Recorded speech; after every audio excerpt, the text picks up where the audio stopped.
साथीहरू good evening. मेरो आज यहाँ सब्जी पकाउने टर्न हो। यता चाहिँ यो आलु र सिमीको सब्जी हुँदैछ। यो अब यतापट्टि चाहिँ मेरो यो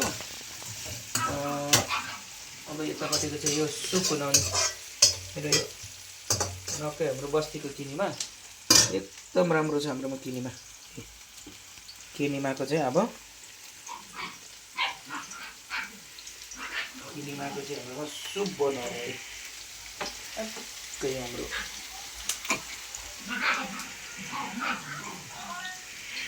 किनेमाको सुप बनाउने हो। यो चाहिँ यसरी फ्राई गरी चाहिँ किनेमा चाहिँ सुप बनाउँदाखेरि तपाईँहरू हेर्नुहोस् यहाँ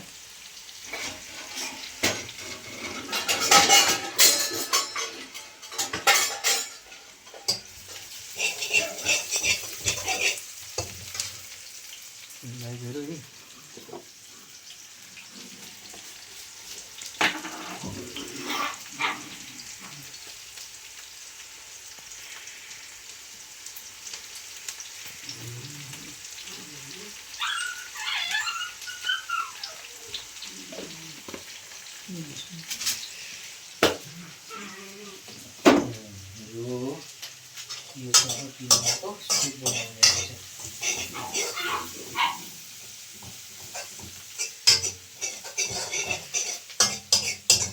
यो सब्जी पकाउँदा चाहिँ तपाईँले मसला चाहिँ एकदम राम्रो पाक्ने गरी पकाउनुपर्छ। जति पाक्ने गरी मसला पकाए त्यति मिठो सब्जी, त्यति जति मसला काँचो भयो सब्जी टेस्टलेस मिठो हुँदैन गाइजहरू। मसला चाहिँ सब्जी पकाउन चाहिँ एकदम मसला चाहिँ एकदम पाक्ने गरी पकाउनुपर्छ। त्यस कारणले सब्जी हालेर चाहिँ पकायो भने चाहिँ मिठो हुन्छ, नत्र चाहिँ सब्जीको टेस्ट आउँदैन गाइजहरू। अब यो यसरी पकाउँछ। त्यसको बादमा यो टमाटर हाल्नुपर्छ।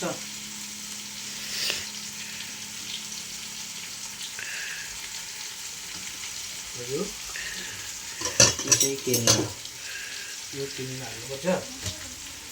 यो किनेमा हालेपछि चाहिँ अब किनेमालाई अलिक फ्राई गर्नुपर्छ। अब यसरी मजाले किनेमालाई फ्राई गरिसकेपछि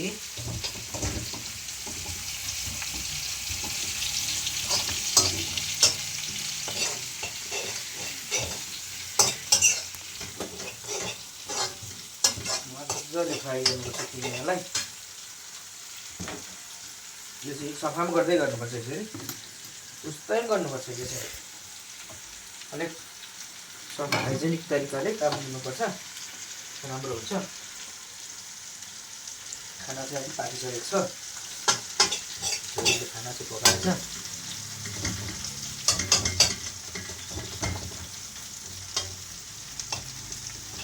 यो किनेमा मजाले फ्राई भइसकेपछि चाहिँ त्यहाँबाट टमाटर हालेर मजाले टमाटर पकाउनुपर्छ। भरे तपाईँले रस हाल्दा चाहिँ एकदम चिसो पानी हाल्नु हुँदैन, तातो पानी हाल्नुपर्छ है गाइजहरू चाहिँ। नत्र चाहिँ चिसो पानी हाल्यो भने चाहिँ सब्जीमा सब्जी खल्लो हुन्छ।